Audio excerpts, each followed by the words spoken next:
Olá a todos, espero que estejam todos bem. Professor Celso, novamente aqui falando com vocês. Bem-vindos aí ao meu quarto, mais um quarto de sabedoria. Antes de mais nada, peço aí, por gentileza, caso você não tenha feito a sua inscrição, que por favor considere se inscrever no canal.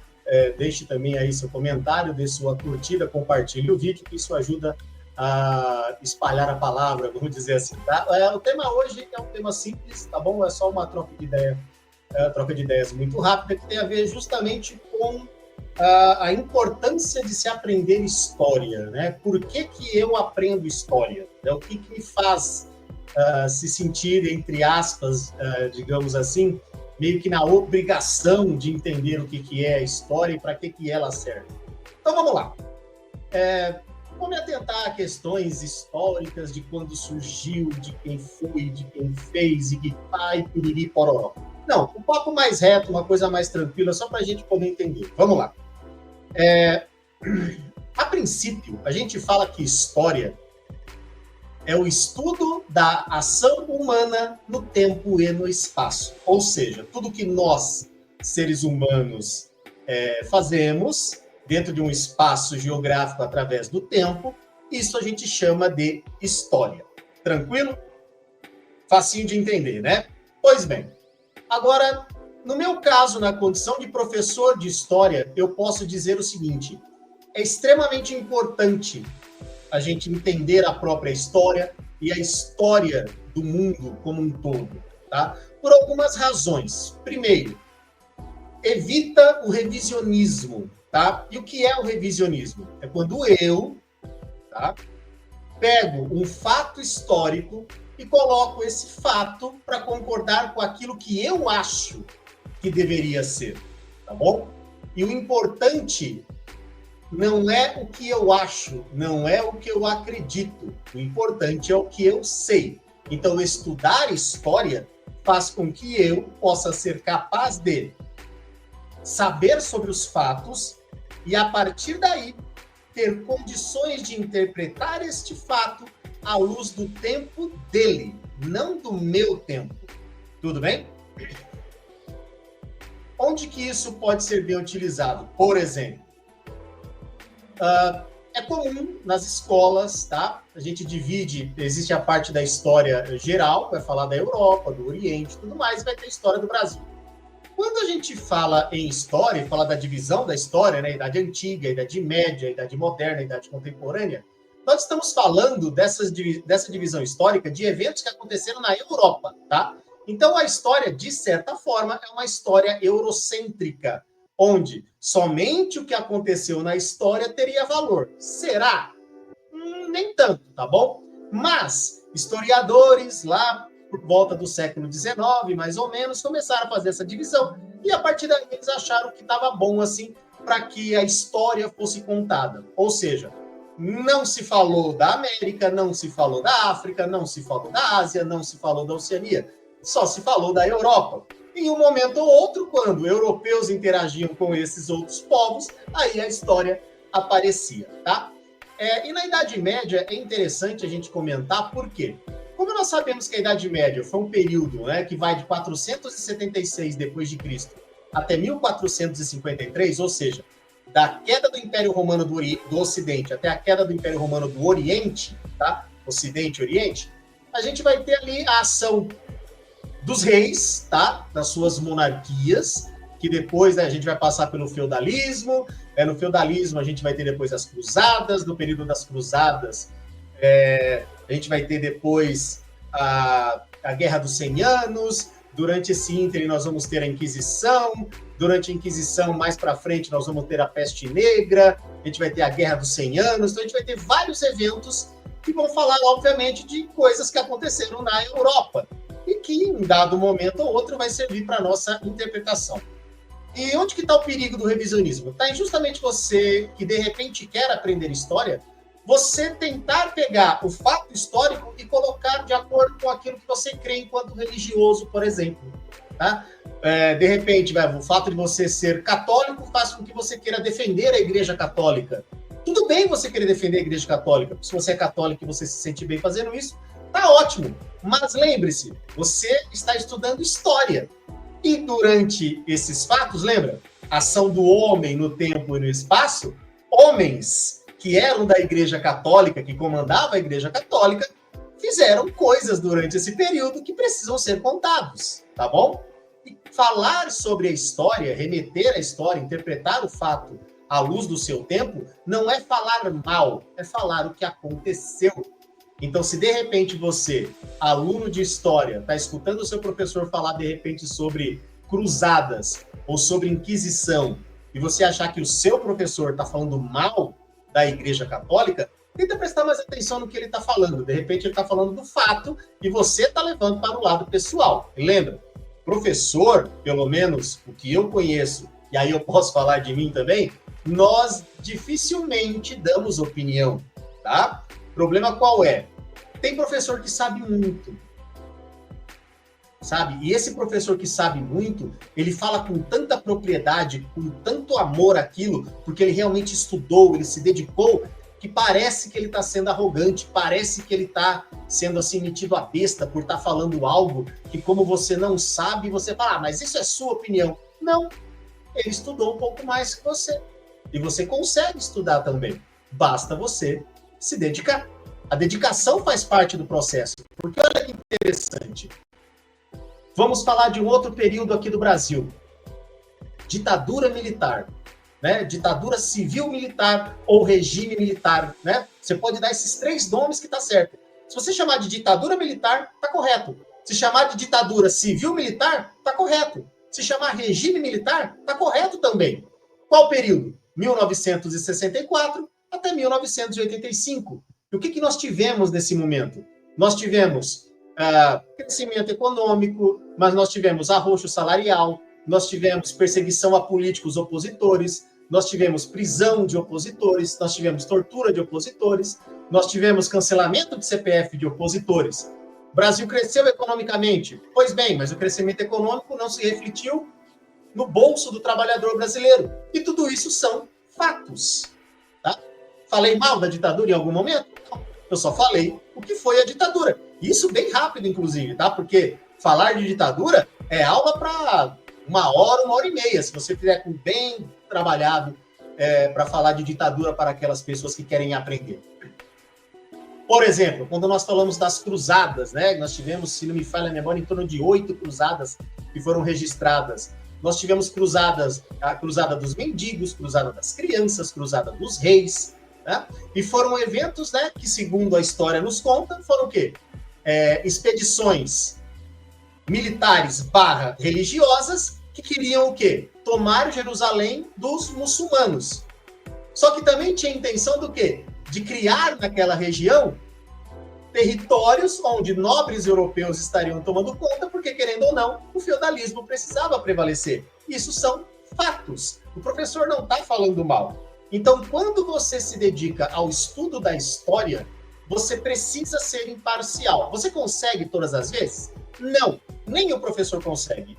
De vez em quando eu também, digamos assim, eu sou parcial. Porém, com o tempo que eu tenho de estudo, de trabalho, de profissão, como professor de história, como historiador, eu posso, de certa forma, me corrigir. Se de repente eu percebo que eu estou sendo parcial, e sou corrigido pelos meus colegas de profissão também.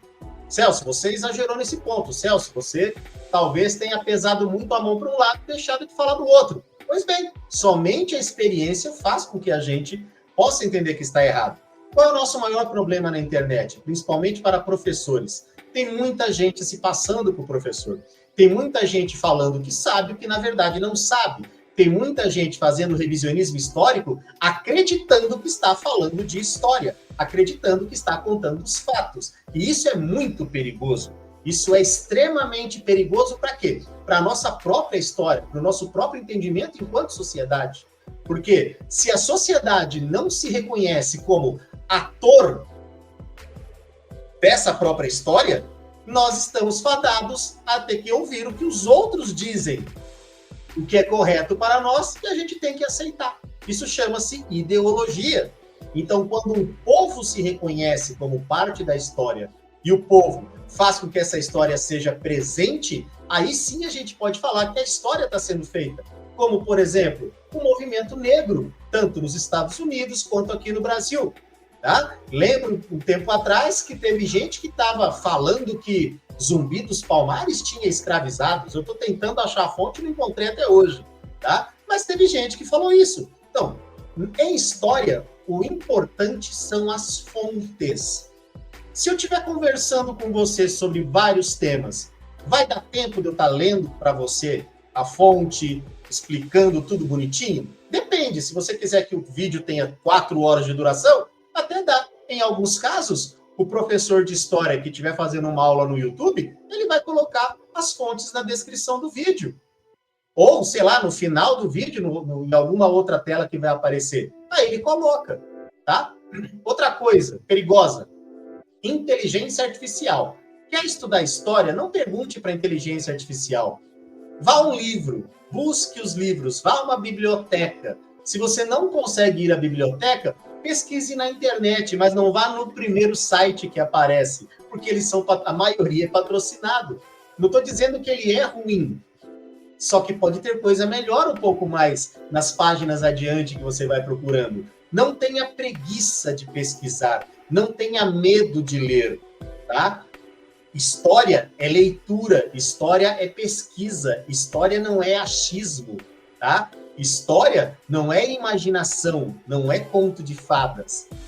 São fatos, tá? E não existe fato alternativo.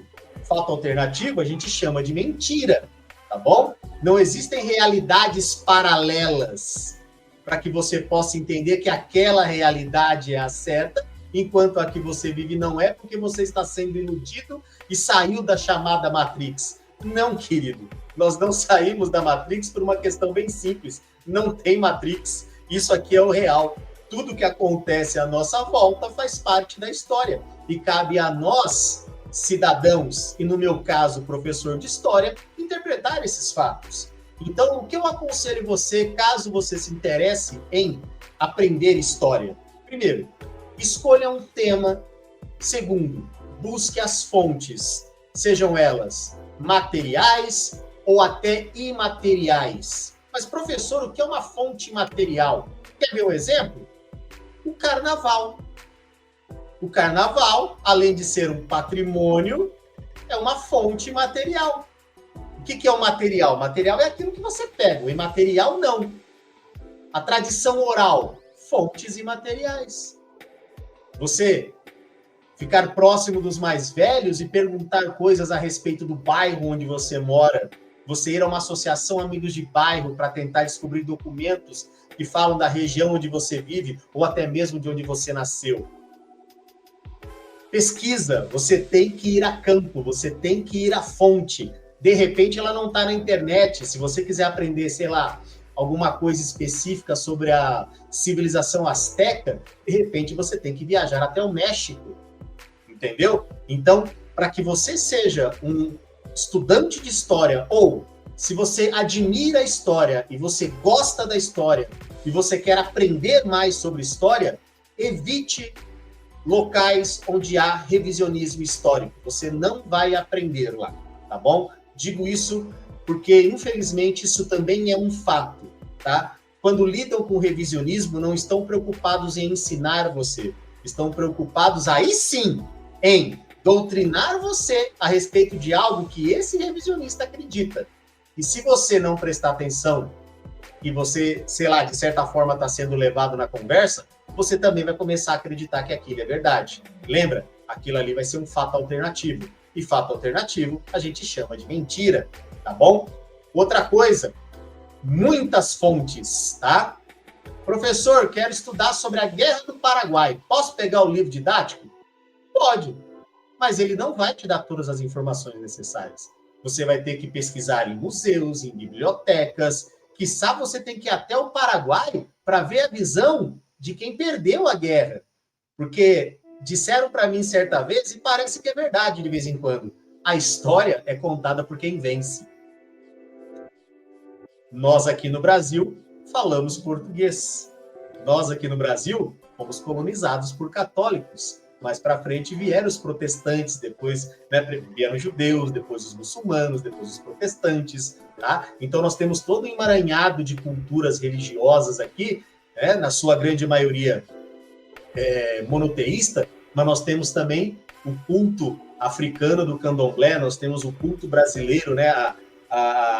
Aquele sincretismo brasileiro que deu origem à Umbanda. Então, tudo isso também, se você quiser estudar sobre religiões, pesquisas, fontes, vá até a fonte, sabe? Não pergunte para um pastor sobre um candomblé, pergunte a um pai de santo, tá bom? É bem mais fácil, tá? Existem documentos, só que eles gostam muito do relato oral. A parte da história contada é muito rica, é muito interessante, tá bom? Ah, mas eu não vou estudar porque eu sou cristão. Por que o preconceito? Quem te disse que você não pode estudar a respeito do rito africano do candomblé ou do rito da Umbanda? Quem disse que você não pode? Claro que pode. Conhecimento. O conhecimento é poder. Bota isso na cabeça. O conhecimento liberta. Pessoas com conhecimento, não com achismo. Pessoas com conhecimento, os poderosos têm medo. É isso que vocês precisam entender. Infelizmente, a educação no Brasil nunca foi a primeira pauta a ser debatida entre os políticos. Por quê? Porque eles sabem que quanto mais ignorante o povo for, mais fácil esse povo é controlado. Então, se você gosta de história, se você quer aprender mais sobre história, eu te convido a fazer parte aqui do meu canal, assistir o meu canal, e que eu vou colocar muitos vídeos falando sobre o estudo da história, sobre o trabalho do historiador, e óbvio, nós vamos falar sobre fatos históricos, tá? Sempre com uma visão imparcial, porque eu vou falar somente dos fatos. Então fica aqui o meu convite para que você seja aí agraciado com conhecimento e, obviamente, vai me deixar extremamente honrado com a sua presença. Então, fica aqui meu convite. Agradeço os seus minutos de atenção, te desejo tudo de bom e fique atento, hein? Porque mesmo eu com 2 empregos, com muita coisa para fazer sendo professor, ainda vai ter vídeo com aula e sobre o trabalho do historiador para você, tá bom? Então, fica aqui o meu abraço, curta, compartilhe e comente, mas lembre-se, comentário sempre com educação, porque é assim que a democracia funciona. Obrigado, gente, tudo de bom, até mais.